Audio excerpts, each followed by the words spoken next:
KUVATA webinar and Happy New Year's. This is the second webinar for the year because we just closed the first one.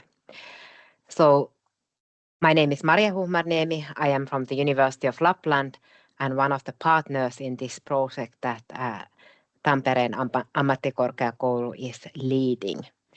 I'll present first the project and then the webinar today. So we work with visual artists, expanded work fields, and try to contribute to artists' larger role in the society and more and different ways of earning income as artists. Our webinars are recorded, so is this one we are recording now, and we'll present the presentations in the YouTube. We will not share the discussions and not the chat. And the project will continue for quite a while, so there is various topic coming, and the best source to find information from the project is from our website and from the LinkedIn group with the project title KUVATA. And warmly welcome to follow this webinar. And our topic today is green art, and we'll hear and learn how to make visual arts more ecologically. The first speaker is Saara Korpela, arts manager and educator, and we'll hear about how to manage the carbon footprint calculation, and we will hear of examples of the effects of different choices in art production.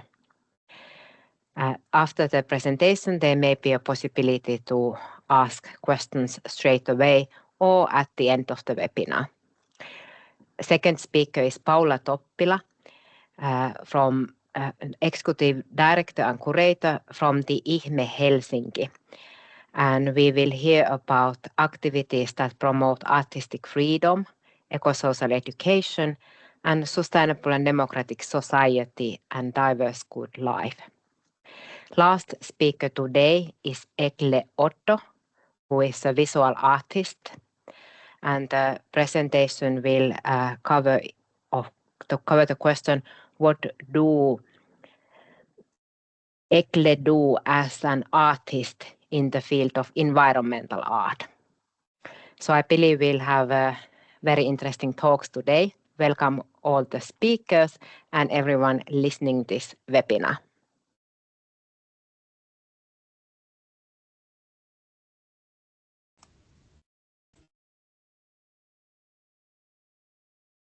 Welcome first speaker, Saara. Thanks a lot, and I'm really happy to be here and very nice to present the Green Art Calculator that has been published earlier this year. And I work as a project coordinator at the moment in Turku, and previously I have worked as an eco-coordinator in the field of visual arts since 2020, and I began my work in IHME, so that's how it all started. And so today I'm going to tell you about this Green Art Calculator, which was a joint effort for sustainability, and there were lots of organizations that took part in it. It was kind of a spin-off from the Sustainable Visual Arts Network, a separate project that was funded by the Ministry of Education and Culture, and it got its money from Next Generation EU project, and the website Vihreää taide.fi, greenart.fi, was designed by Sidewise company, and it's now maintained by Frame Contemporary Art Finland. And they were in the steering group of this project where it was created. There were altogether 13 organizations that took part there. And the website includes not only the calculator, but also tips how to reduce your environmental footprint and instructions on or like a blog or like good practices, and also a possibility to join the Sustainable Visual Arts Network. So a couple of words about the calculator itself. It's planned for hard times. It was planned in a way that it's easy to maintain. It means that it's basically there are these emission factors that are used there are from open source databases. This also means that there is not not information for each and every item that you might wish that there were. But on the other hand, there are like good sites. It's accessible for the user. It's free to use. No registration or login required. And it's available not only in Finnish, but also in English. And it includes the carbon footprint calculator and then a material footprint information for some things. Why did we choose carbon footprint?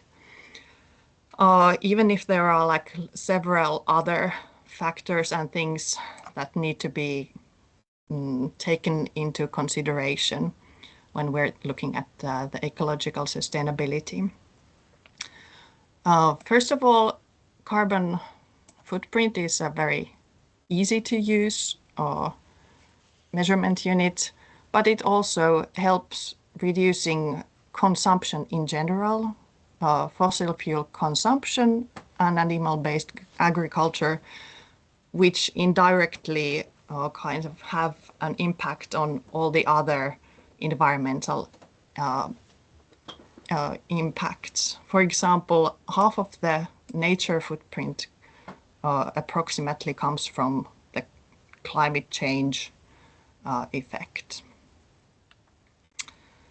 But I would like to say that you should use the carbon footprint mindfully because it's mostly about energy, but just switching to renewable energy and continuing business as usual, that's not enough.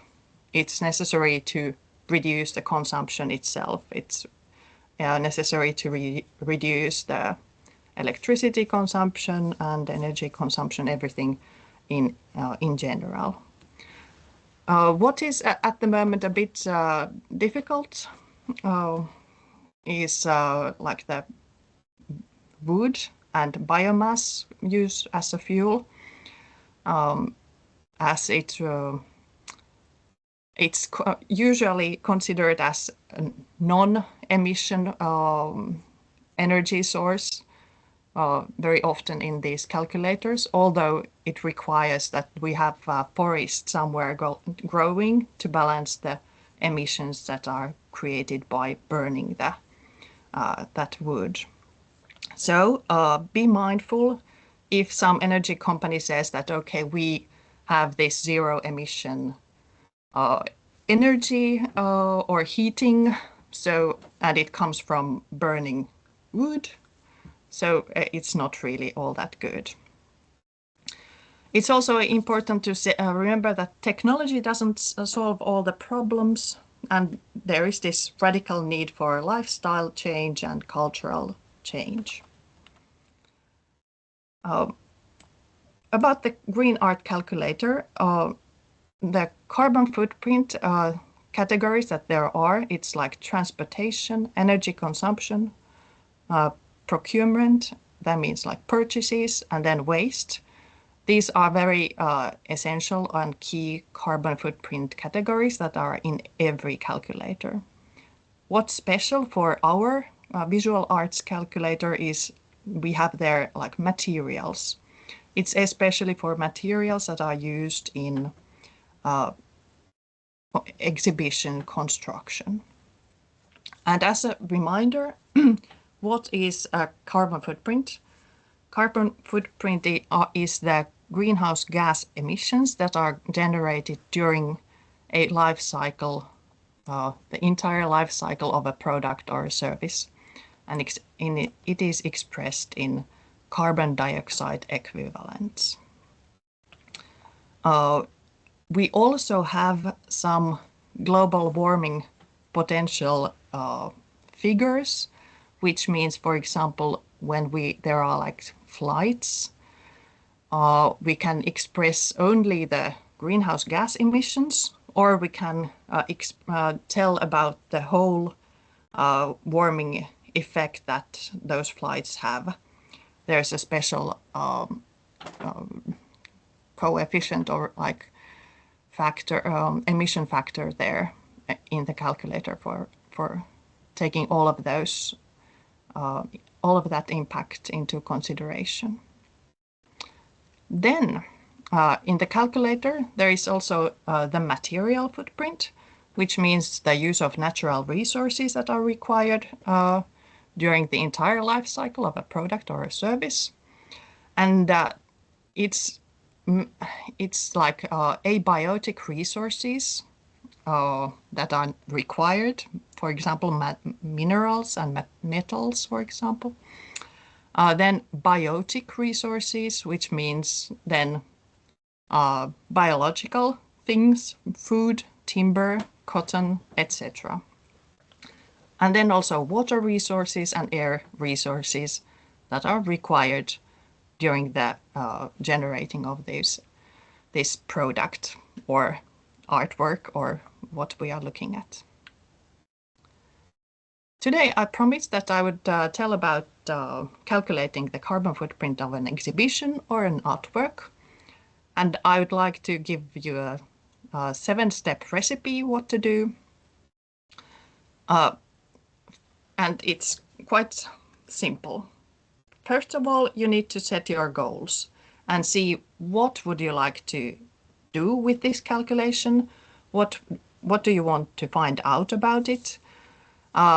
Then, secondly, define the scope of the calculation. What kind of things are going to be included in the calculation? What's going to be left out? The third step is the most important, collecting the data.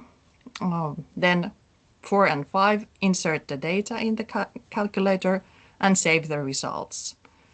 There is no memory in this hour calculator, so you'll need to save the results on your own computer. Then communicating the results and taking action, also very, very important steps of carbon footprint calculation.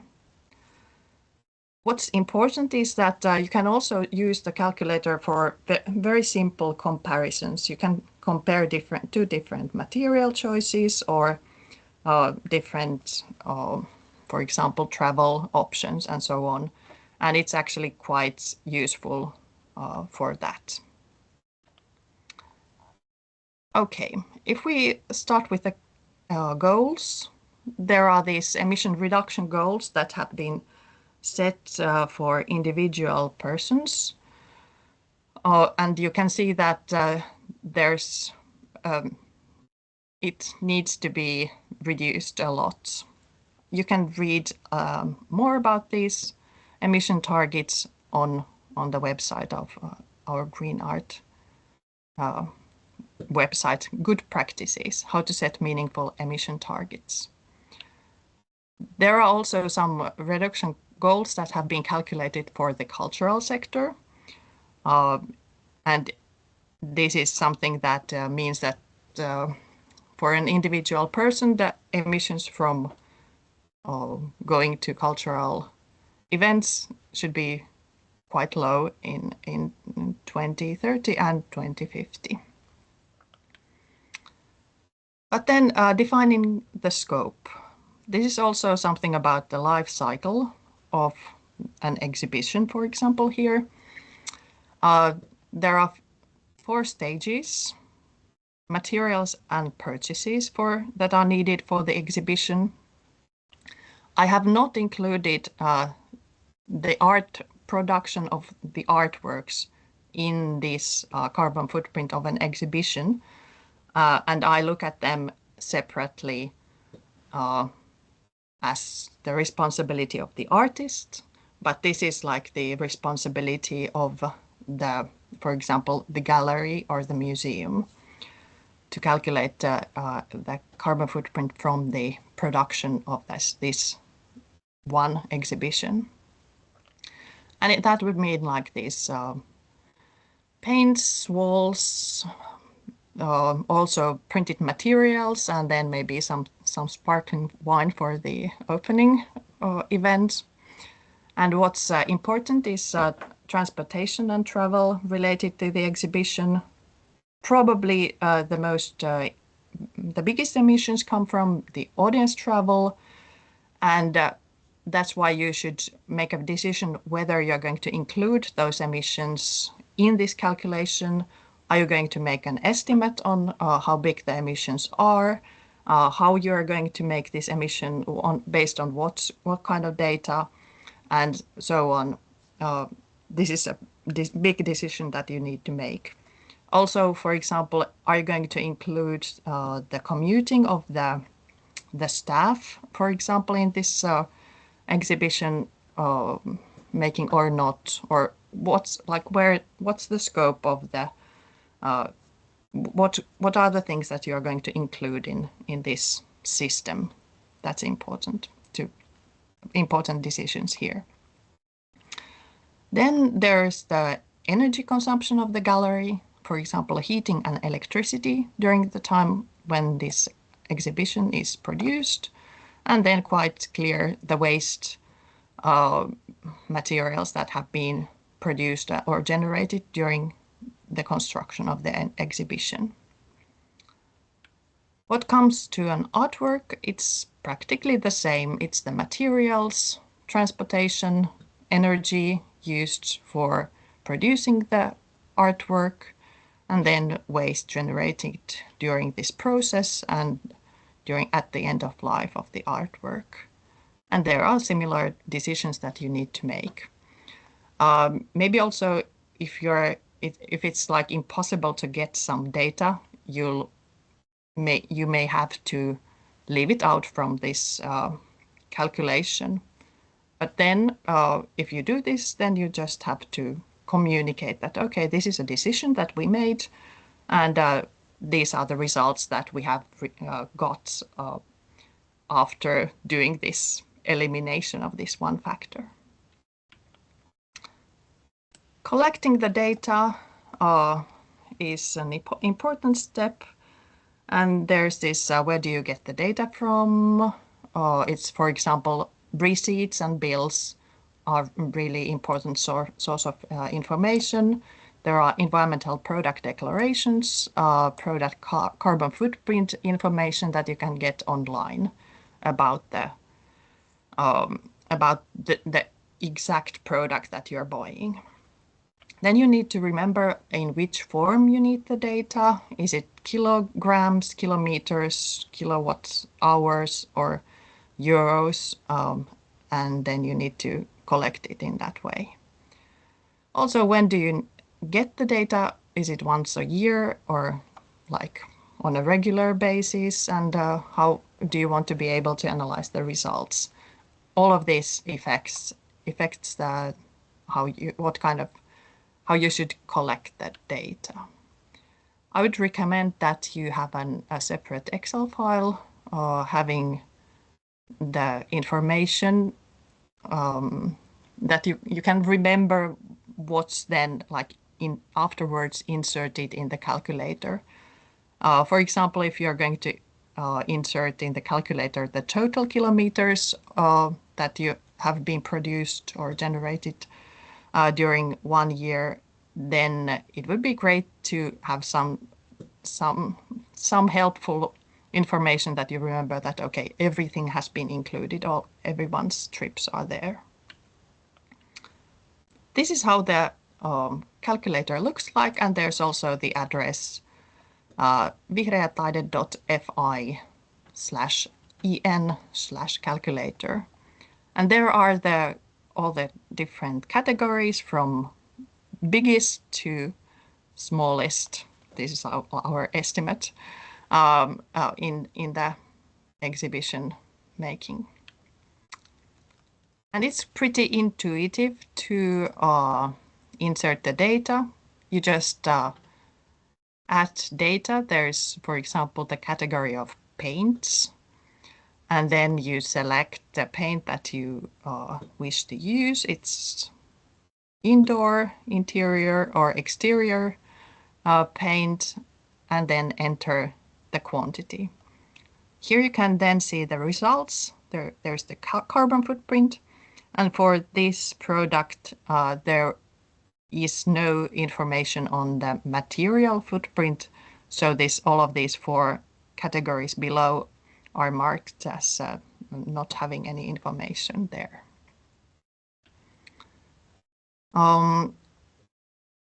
You should use the closest equivalents for those for that material that you're going to use. For example, this is like for stretcher bar, this kiilapuu. Use materials, wood materials, and then, for example, raw wood, and then then you should know how much it weighs and enter the weight of the product. One thing to remember is that you can use euros, and there are like different, in this category of purchases, there are different categories. For example, purchases of goods, furniture, decorations, and carpets.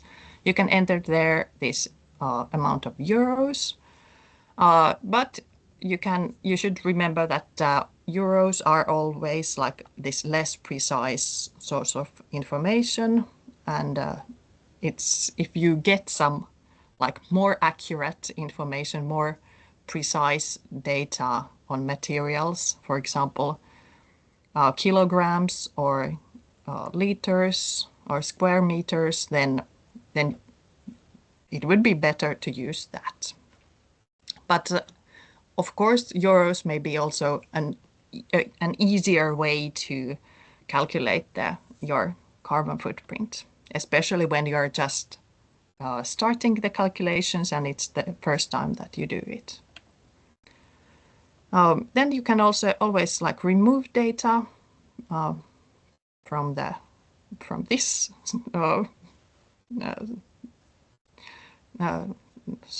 slide or whatever the point there. And when you save the report, you will on the page you will get this like carbon footprint information, and if you push open results report, there will be also the like material footprint there, and that's something that you should then save on your own computer. Communicating the results is important. Share your results, tell how much it was, tell how it was calculated, for example, with this green art calculator, tell what's in it and what's not. For example, artist and staff travel is there, but our audience travel is not included. It will be helpful to compare the results with something, and you can use the green art calculator for this. For example, there's like this equals to the yearly emissions of an average person in Finland. There's also like how many cups of coffee you should drink, although I have to say that there is quite a high emission factor there. And then like lastly, tell about your future actions. Like our goal is to reach 8 tons in our next year production, and we're going to do it by like reducing travel by car, or for example.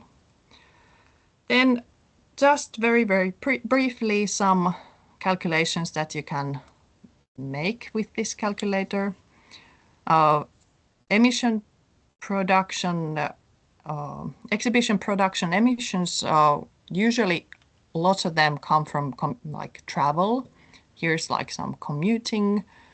Then energy for like, this is imaginary space, and then purchases, materials, but it could be like that materials have non-existent emissions. Waste is usually very low, the emissions that are created. Emissions from staff lunch, you can calculate that if there's like beef, chicken, coffee every day, dairy products, vegan lunches, you can calculate that. You can calculate emissions from audience travel. For example, if 5,000 persons travel 5 kilometers, if everyone comes by car, then that's the emissions. If 20% come by car and 80% use public transportation, and so on, if everyone is walking, it's naturally no emissions. Then there's this imaginary carbon footprint. If Michelangelo's David sculpture was made from wood, concrete, stone, plastic, bronze, glass, copper, iron, or steel, these would be the emissions. And then it's of course important to compare it to something. Here is, for example, this steel with the highest emissions. It's like emissions from 30 Finns living sustainably for 1 year in 2050, or emissions from one average car during its average car's lifetime, or emissions from producing one episode of a TV series. That's something that I found somewhere else.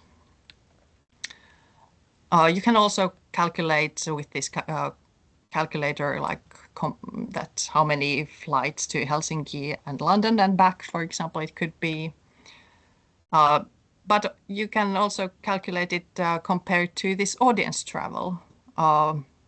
If, for example, we had as many visitors during a year as Atheneum has, it would be enough if we reduced the travel by car by 5% points to reduce our emissions as much as it was with this Michelangelo's David made from material from this steel. And this was actually just the material, not processing it or nothing like that.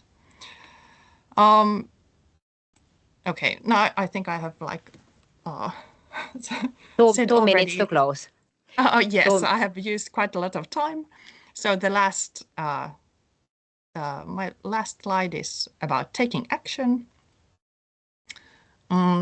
As we are now in the climate crisis, I think it's not a bad idea to dedicate your entire life to sustainability transition, or maybe 1 year, because this transition should be made now, or maybe only 1 week. And it's important to identify your role in the network, communicate your commitments and results, and then identifying and tackling the challenges together. And I would like to say that based on our results, it's important to mobilize your audience, to instruct them and encourage them to, for example, use public transport, to provide them a possibility to have a vegan lunch or snack, and avoiding coffee waste at the exhibition, and maybe communicating a dress code. And if you're an organization, I recommend you join the Sustainable Visual Arts Network. There's the link there. Thanks a lot. And if you have any questions, you're also free to ask me later on. Thank you very much for this very informative talk. There is few questions in the chat, so Saara, please, if you could answer in the chat, so then we can move on within the webinar to our next speaker, who is Paula Toppila. Welcome, Paula, to give your presentation. Thank you. Thank you for the invitation. It's a pleasure to be here, and I will be sharing my screen right away. Let's see if it will work again. So, okay. Why is it blank? It's coming, I think. It's end of the slide, so you need to go back to the beginning. Okay. I will do that.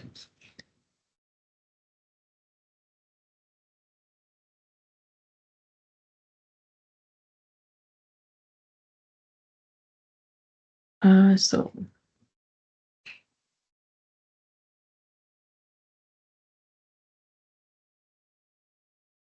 here.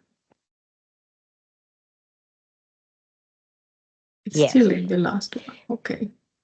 But now you can see it at least. Yes. Yes. Okay.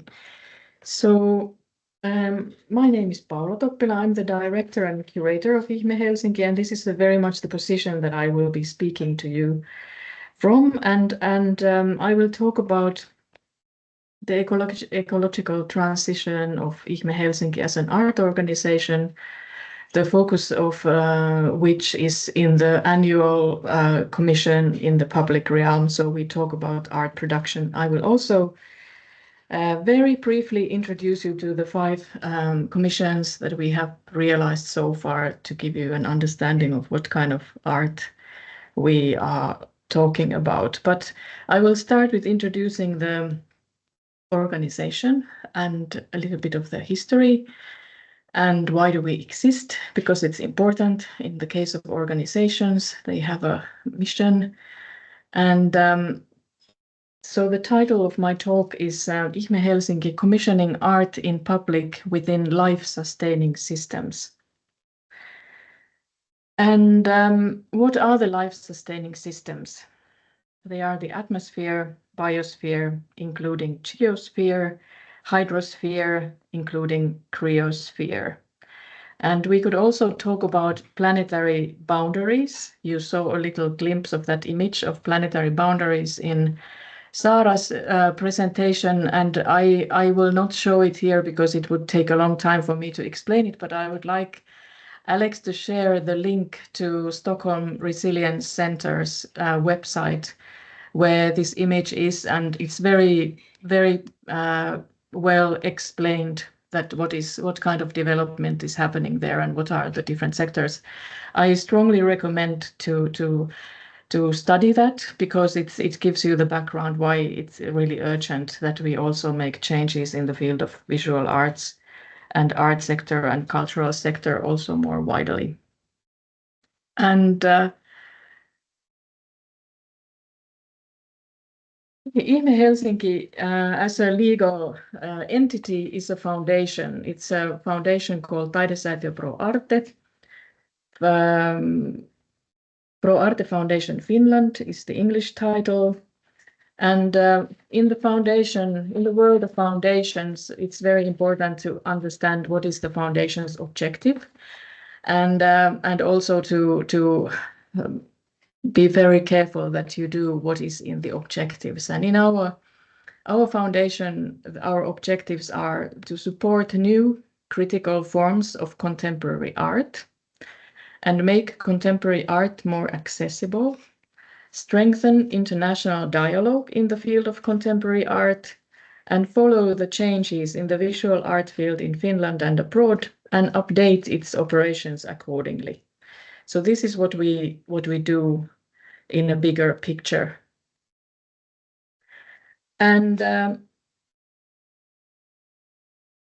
Ihme commissions since 2009, when we were still making Ihme Contemporary Art Festival, was the production called. It included the commission and then a 2 to 3 day program of a festival that was focusing on the topics of this one particular artwork.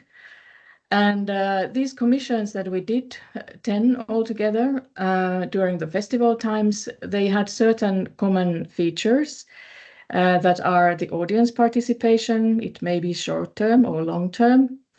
Often collective experience is very central, and equity, which means that all the program that we have produced and produce also in the future is free admission, open for all. Our commissions are also always temporary presence in the public space and public time. And they always also include some kind of transformative potential. This is what we always discuss with the artists that we collaborate with, and it may happen in thinking or in action. And these are the artists that we collaborated with during the festival time. So we started with Anthony Gormley and we finished with Henrik Håkansson. That is the artist that did the latest commission, which was very important in terms of thinking about the ecological transition in our work. Because when I started to collaborate with Henrik and he proposed this idea to make a film about this insect in the picture, which is an endangered species of a beetle in halavasepikkä in Finnish, and it only exists in Vantaa, in Myyrmäki, in a park there close to the Mätäoja water, and then we realized that actually it's really important to ask ourselves that is it enough that we produce artworks that talk about these very important questions of our time, global warming and biodiversity loss, but should we also look at ourselves as art institutions and our own practices? How do we do things? How do we make things happen? And when we were already 2017, when we started working with Henrik, we already took on several sustainable practices. We considered the traveling by flying and also if we should compensate our emissions that we cause. We also started to look more closely how do we do our art productions, and the question about printed materials, do we need them, do our audiences need them, and in what quantity and measure, and also the food. We started to offering vegetarian options and vegan options whenever we served food, and also considering the packages. And what has been really important in our work has been sharing. Since the very beginning, we wanted to share everything that we learned in order to grow the knowledge production in the field of visual arts and make these sustainable practices more widely known and taken into practice as well. And I added here the digital carbon footprint, which that is really important. Also consider these days. This is something we started to calculate in 2022 when we had an online course as our annual commission. But this is really important in terms of artificial intelligence because, for example, one question for the AI tool ChatGPT currently consumes about 10 times the energy of a single Google search. So training a large language model such as GPT-3 can consume millions of liters of fresh water to cool data centers, depending on where they are in the world. And yes, so this I leave it here, but we also have, Saara has written very, very good eco-blog about that work, and I will also talk about that a little bit more when we come to that particular commission by Amar Kanwar. But in the beginning, when we started making the change, we wanted to review what had we done in festival times, and we realized that actually to begin with, there were inherent ecologically sustainable practices already in the concept of IHME commissions. We only have always done just one commission per year, one festival event per year, and they were both always locally produced. So we used local subcontractors. We didn't transport anything from abroad. or if we did, it was something very little. And we always recycled the materials, and we always also used local experts and employees in Finland, or then we used remote connections. And main source in most productions are local people, because many projects were performative or participatory. And also the question of audience that was mentioned is IME productions were always made for local audiences, so we were not attracting art tourism from abroad that would come by flying. And the change brought with itself the decision to bring together art, science, and climate work. And IME Helsinki supports artistic freedom. It's one of our core values within the framework of life-supporting systems. And we aim to work towards the cultural change needed in the environmental crisis. And in IME Helsinki's work, the context of science, research, knowledge, and dialogue between artists and scientists are often the factors that make the work possible. And here I also wanted to share the vision that we set ourselves on 2019, that in the future IME will be an expert organization for contemporary art and sustainable practices, and we engage in social debate through art and support citizens' adaptation to the environmental crisis. And now 2025 has just started, and I start to wonder maybe we have to define a new vision, because this seems to be pretty much fulfilled over the last 6 years. Since 2020, we have collaborated with HELSUS, Helsinki Institute of Sustainability Science of University of Helsinki, and thus this context has been very influential, and the holistic approach we have towards ecological sustainability at IME Helsinki resonates with this theoretical basis. The reference book here is the first book on sustainability science in Finnish, and it has also been translated to English and is also available as e-book. I would like to ask Alex now to share the link to the book. It also exists in Finnish as a printed book. And I just wanted to share this because sustainability science is very much talking about the holistic approach towards sustainability, and this is also what we have wanted to adapt it in our work. And there's another quote, which is I have written a little text in this book about the ecological transition in our organization, and I wanted to raise this issue that anthropologist Wade Davis writes that our survival depends on the biosphere, but we are also surrounded by the ethnosphere, which forms the basis of how our society thinks and acts. And the ethnosphere is in constant state of flux, and according to philosopher Roman Krasnarich, we can decide which way the ethnosphere will change. And change requires constant repetition in education, institutions, civil movements, and the media in order to become established. This is exactly about the cultural change that I mentioned earlier. And I also think that art has an important role to play in creating and maintaining a sustainable, life-sustaining atmosphere. But then back to practical matters, what kind of operational changes did we do in 2019? We took on the new name, Contemporary Art Commissioning Agency, IME Helsinki, increasing focus on art and collaboration with the artist, art and science, and annual commissioned work. So we didn't do the festival anymore. And the dialogue between art and science and research to focus on in the process of when we selected the artists, also the process of making the artworks. An annual festival event was placed by 4 to 5 public events per year. And ecological sustainability is in the center of all our activities, from art production to running the office to marketing and so on. And we also wanted to strengthen our expertise, because in 2019 we were only 2 people working in the office, and I thought we need an eco coordinator, and this is when we when we recruited Saara Korpela to become one, and it was a really lovely journey of 4.5 years with Saara. She left us last summer, and now we will soon introduce you to our new eco-coordinator that has just started.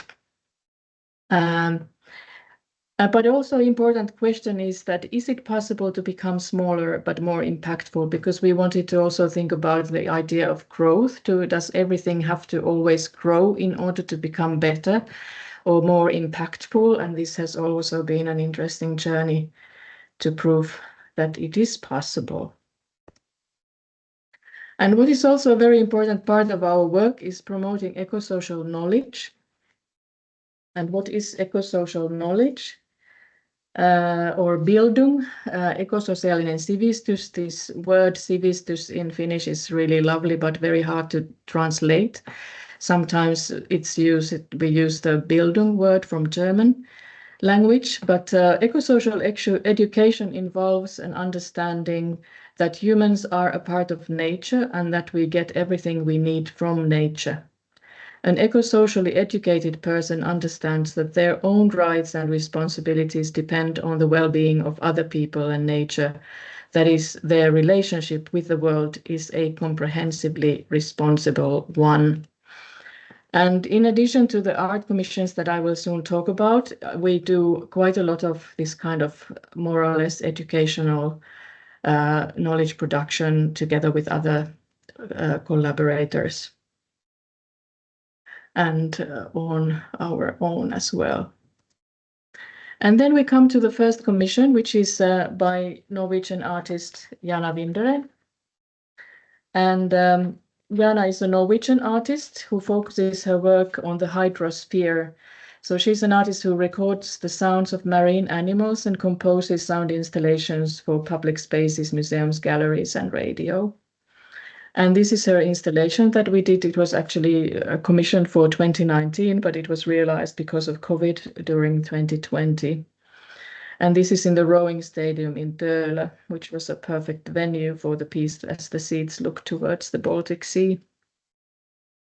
And Jana's work was the first commission, the emissions of which we calculated in advance, so it had an impact on the realization of the work. And with Jana, we learned that actually we can produce artworks with very low level of emissions, because the most emissions are caused by traveling, by flying.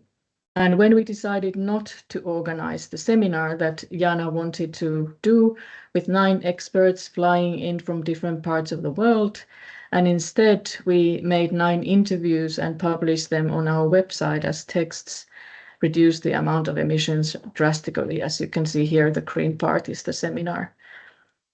And the next commission was in Helsinki 2021 by Scottish artist Katie Patterson. And the work consisted of 2 incense sticks, the smell of the first forest on the planet 385 million years ago, and the smell of the last forest in the climate crisis age, which is defined by scientists being the Amazon rainforest, because it's being destroyed in a very great speed. And the forest and the scents were defined all in collaboration with scientists. This is very much in the core practice of Katie Patterson.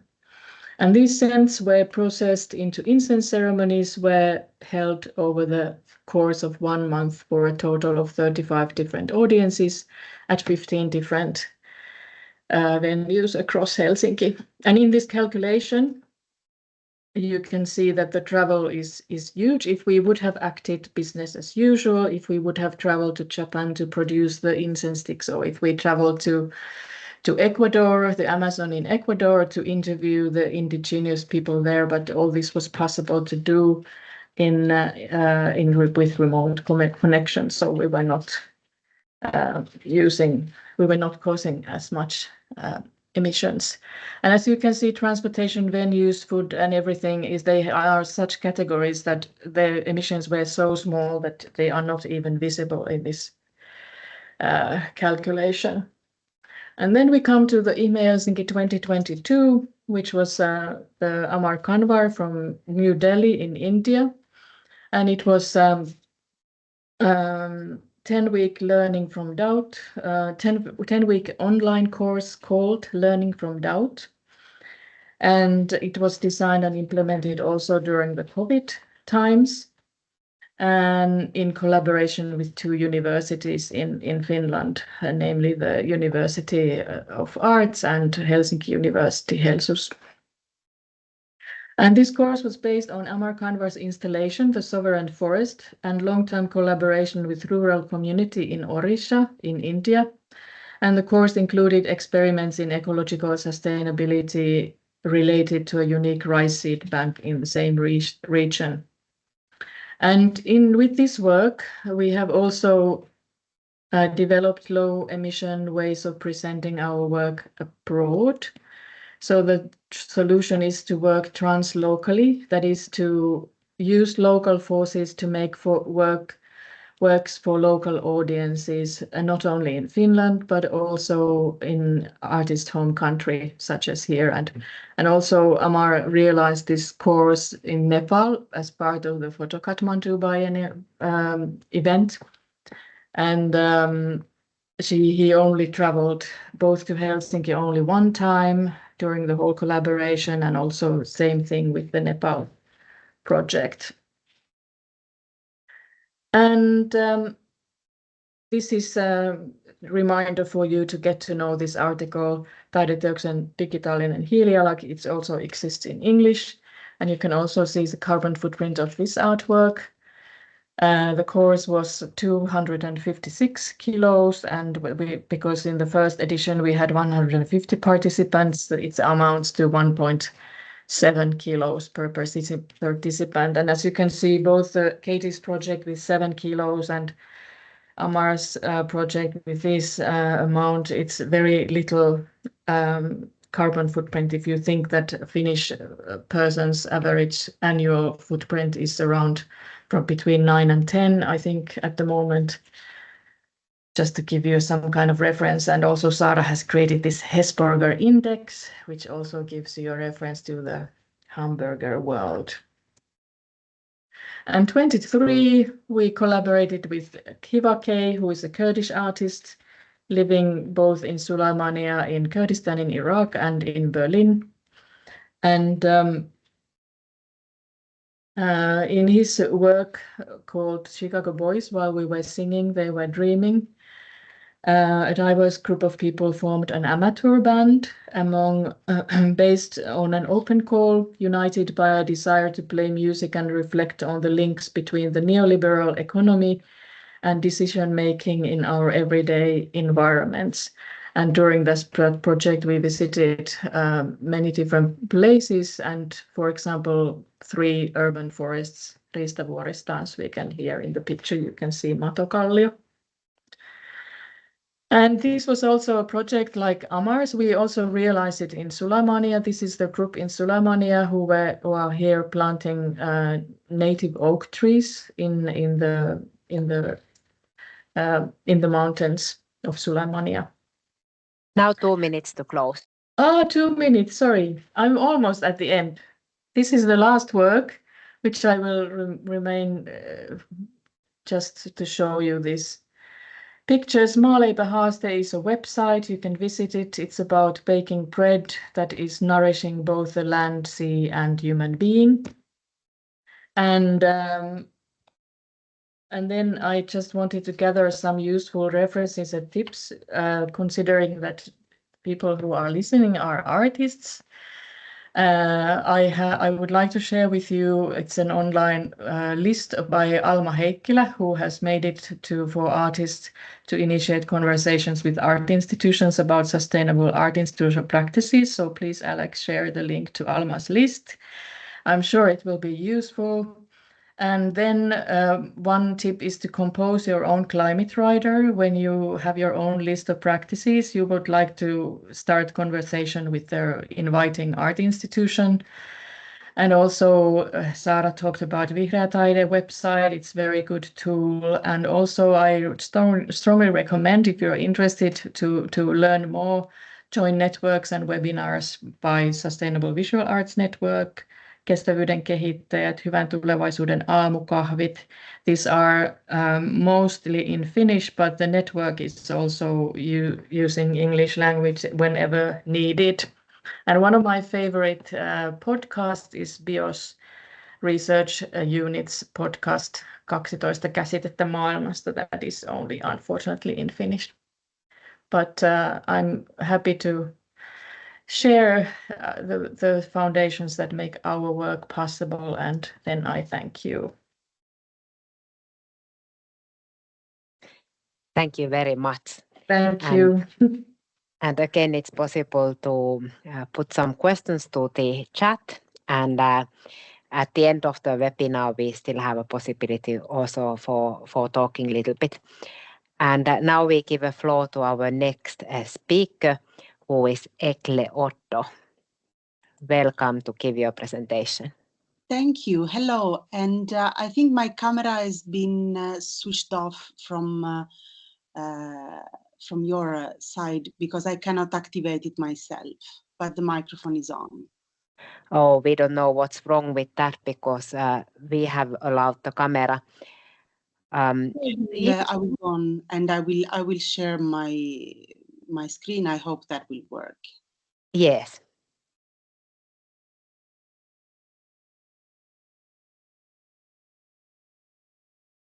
Is my screen visible? Yes.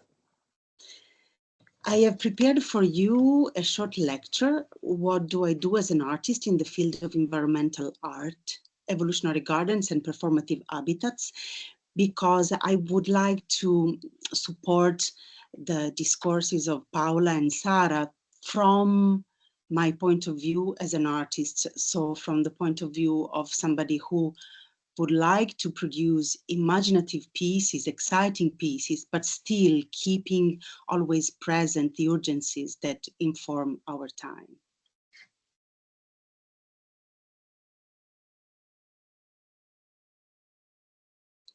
My interest for plant seeds dates back to my works during the 80s, possibly associated with a form of rudimental botanical interest. I used to collect seeds of certain trees in order to plant them by inserting soil and seed in the hollow trunk of other species. In some cases, rarely, the assemblages created by the two living plants were of haunting beauty, similar to a miracle of coexistence. Since then, my work has taken different directions, from my Ark of Seeds project to my present research with relational art. The process took several years to form and went through a long transformation. Today, my evolutionary gardens function as living public artworks where wild species and cultivars grow together, fading the demarcation line between sites for agriculture, untamed soil, and urban green areas. With an integrative approach, I created an interdisciplinary process called performative habitats by making associations between specific cultural, economic, ecologic, and anthropological aspects. During the process, the typical aims of fine art production are progressively left behind, giving space to valorization of immaterial heritage and protection of commons. The intuition of a new function. In 2007, I was working on an idea for a public sculpture. I imagined a public artwork that would perform a function, a practical and valuable one, connecting the sculpture and its physical body with the life and actions of the inhabitants. I was intrigued by the consonance of monumentality and functionality, two aspects merging more often in architecture than in contemporary art. Observing the appearances of public sculptures and how they are constructed and installed in urban space, a moving sculpture engineered like an automaton, a giant machine, started to appear in my imagination, where the hollow space encircled inside the sculpture was used for storing or recovering something. In my search for conceptual and material content for the monument, I started to draw sketches of imaginary sculpture containers or sculpture actions, public units that would interact significantly with the local environment in a cyclical way. In the beginning, I was associating their movements to wind and air, calder, while their ultimate practical function, their accomplishment, remained unclear. By imagining shapes born of bronze, I expected to find a specific function emerging. I was especially focused on examining different kinds of needs associated to public domain and commons, and such thoughts seemed appropriate in an ambitious Europe preparing to withstand its first global economical crisis in 2007-2008. As I was searching for answers to my dilemma, I had a conversation with my father, a retired engineer, who was helping me understand the potential complications in combining bronze and other metals into a moving sculpture. During our long walks on his agricultural field, he told me with simplicity how amazed he was by the incredible assortment of thyme he found around his house, its tiny flowers shining among the stones, its persistent perfume and robust taste. He had discovered that it was an ancient variety used in Roman cuisine. You can preserve thyme and other plants inside your sculpture. Food is our most precious heritage, he suggested. This discourse reminded me also of my grandmother Tina, who was constantly picking sticks, leaves and seeds and inserting them in vases, glasses, cracks on walls, public soil. She was consciously and successfully moving plants onto new habitats. I connected my action with her and with her fluid perception of the vegetal world. My innocent early experiments with seeds placed into tree trunks started to reappear in my memory in a new light. An unforeseen association started to become clear. The heart of the sculpture container would preserve the living plant seeds, and the sculpture action would share them, an arc for seeds. Conservation as a monumental action. After this intuition with Arc of Seeds, theoretical and tangible elements started to collide. To preserve plant seeds inside the public monument seemed a conceptual novelty with exciting technical, philosophical, and aesthetic challenges. I validated the appearance of the sculpture with a classical form. It seemed an appropriate vocabulary for the targeted audience, mainly baby boomers, in particular decision makers, who made little effort to implement the knowledge provided by the numerous scientific scholars warning about the global environmental collapse. We need to situate such needs for a dialogue with the public in 2008-2010, the years that saw the first global economic crisis of the 21st century, giving rise to the propagation of austerity politics. Consequently, the aesthetic of the sculpture was conceived as a Trojan horse. The aim was to promote the principle of transparent and collective management of natural resources through a quiet classical shape that easily meets the eye. I started to study the role of seeds in international transactions and their weight in the management of agricultural resources in Europe, as well as in countries from which I could find disaggregated available data. I became aware of the large impact of vegetal biodiversity on economic and geopolitical reality. Following only official sources, such as the European Parliament Directorate General for the Internal Policies, I learned that the European seed market is the third largest in the world. France, Germany, and Italy provide roughly half of the seeds sold in the EU. European producers are distinguished from other areas in the world for their strong diversification in size, product portfolio, and geographic areas covered. Small and medium enterprises represent the strength of the seed sector in Europe. In 2008-2010, the processes of market concentration were still relatively slow in Europe in comparison with other areas such as the US, where the production processes is entrusted to few large firms with strong international vocation. In 2011-2015, the seed market value in Europe was estimated to be around 7 billion euros and represented about 20% of the global turnover. It was the third in the world after the United States, 27%, and China, 22%, far exceeding Brazil, covering only 6% of global movements. The seed market is booming. And after 2015, its growth was plus 45%, in line with the global trend of expansion that in the same year showed a plus 76%. In 2021, the seed market was estimated to be subject to growth to about 11 billion euros by 2027. Today, the EU regional crops variety and the rich diversity of regional products could be irremediably threatened under the weight of a massive, unregulated, low quality and very cheap food products coming from the US into the EU market. At present, under the economic circumstances created by the war in Ukraine, it is probable that the EU seed market will be threatened by a strong pressure to homogenize and lose its rich seeds portfolios based on regional varieties in favor of introducing few industrial low-quality crops from the US.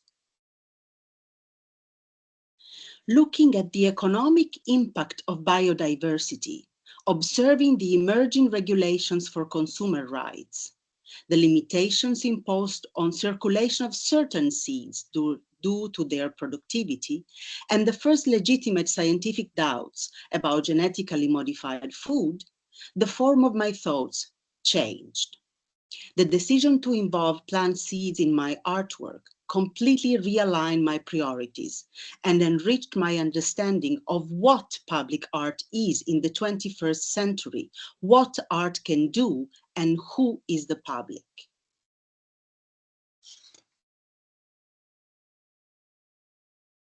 First of all, what kind of seeds could I include?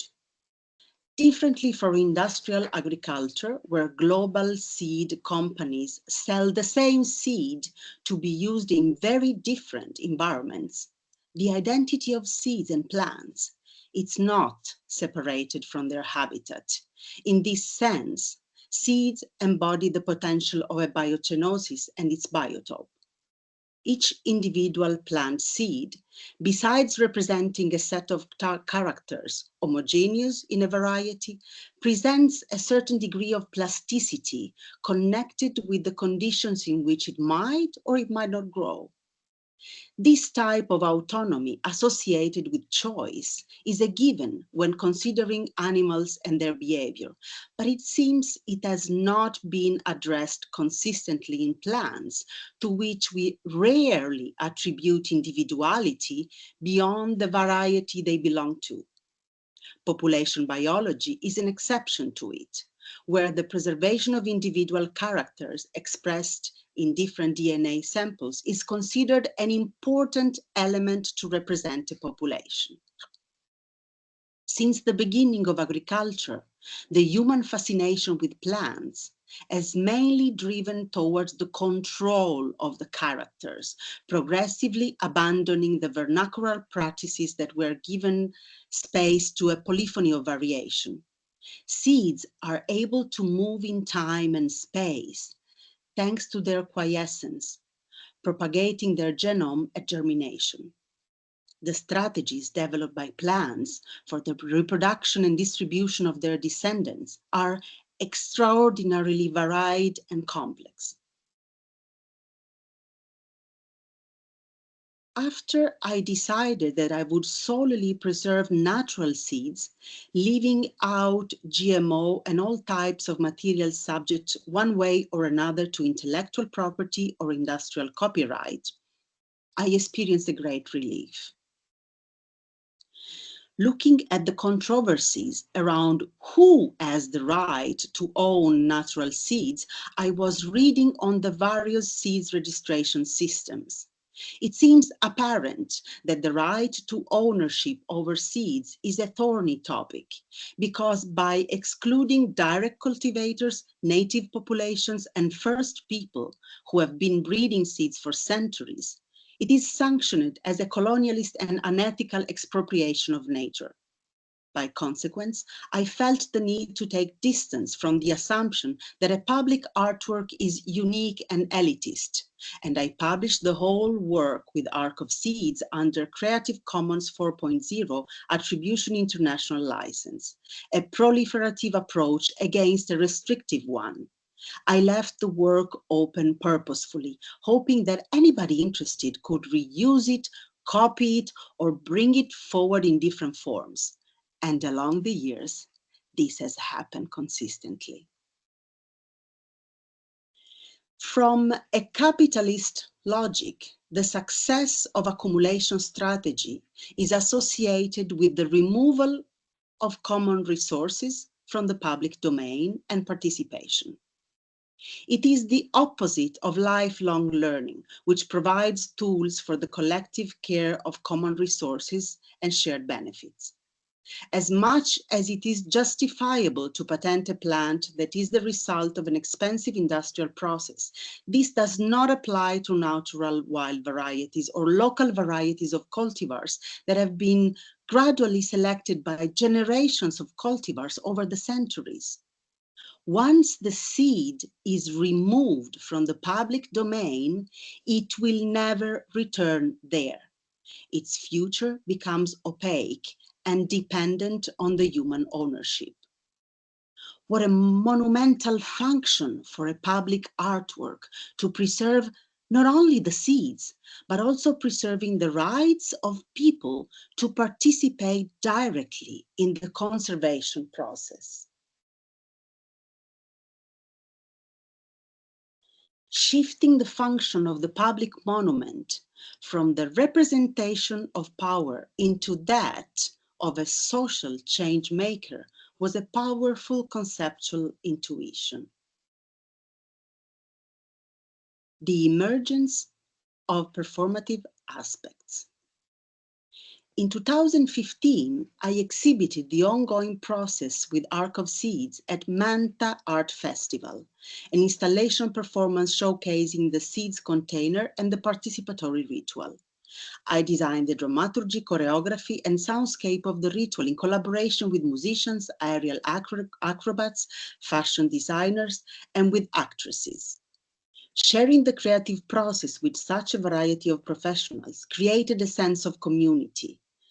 Consequently, the work started to live in a completely different dimension, moving and shifting again, this time from sculpture towards performance.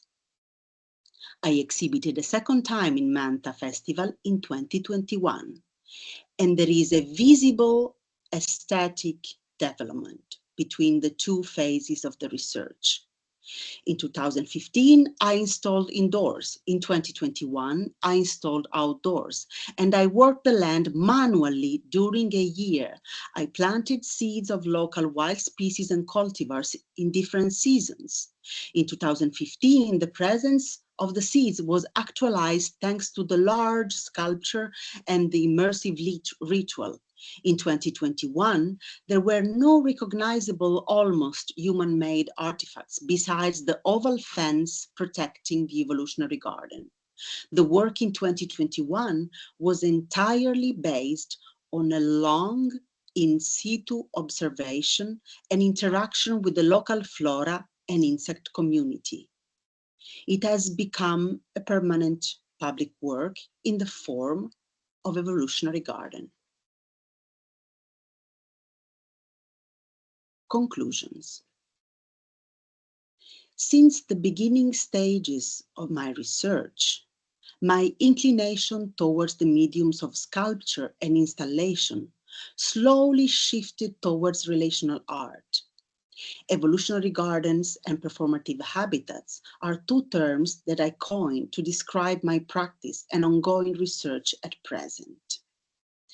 For several decades, my artistic work has focused on the multiple forms and functions of care in the plant world.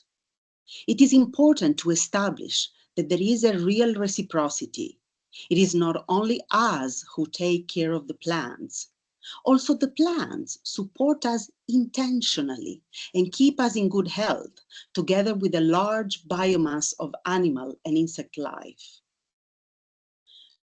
Through the installation of evolutionary gardens, I create public works that mutate in the societal fabric hosting them. I deliberately set up porous spaces with the aim to observe how they change, and therefore, what evolves in the garden is the vitality of the relationships. Generally speaking, an evolutionary garden functions like a public work of art. After identifying a plot of land in an urban or peri-urban area, I form a seed collection taking into account local institutions, local factors, and individuals. I favor open pollination and the emergence of new varieties naturally evolved. Ultimately, removing them from further interaction with humans, these interventions made in urban areas want to create a break from the perception of greenery as a form of leisure or food productions for humans. While walking in a park or while picking a fruit in the garden, there are many aspects of landscape design that we take for granted. When the respective aesthetics are deconstructed and mixed, we are faced with something that confuses us.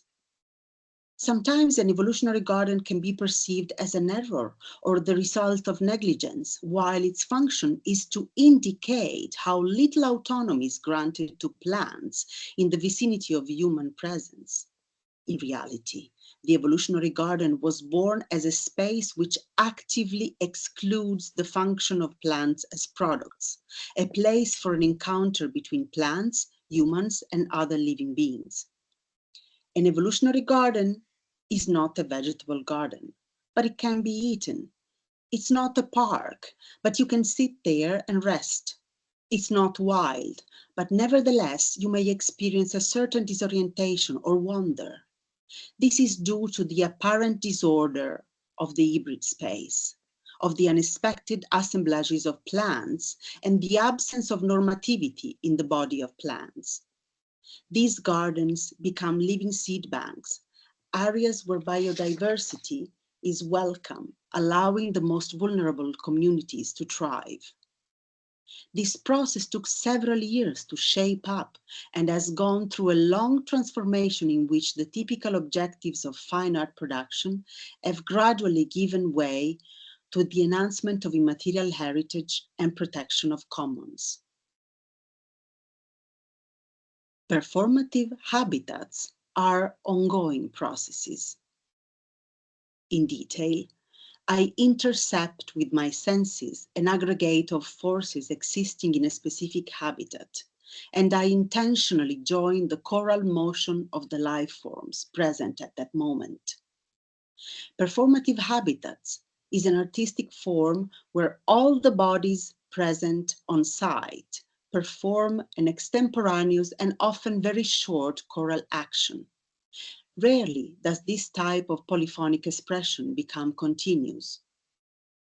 Occasional observers are considered participants too, who have temporarily chosen contemplation. There is no difference between an observer and an agent in performative habitats. Both positions modify the space-time narrative. Performative habitats occur in non-institutional or trans-institutional setup. Sometimes following, sometimes anticipating theoretical aspects, I have started projects focused on the relationship between humans and nature and on participatory cooperation in which cultural value takes on the connotation of social and political action and the inclusion of non-human agency. Where will the path of environmental art lead next? What are the chances for the artist who is not interested in monumental aspects of nature, but wants to engage instead with the subtle and invisible forces regulating it? How will the aesthetics of contemporary art reflect the reality of the multiple crises facing us without becoming literal nor pedantic?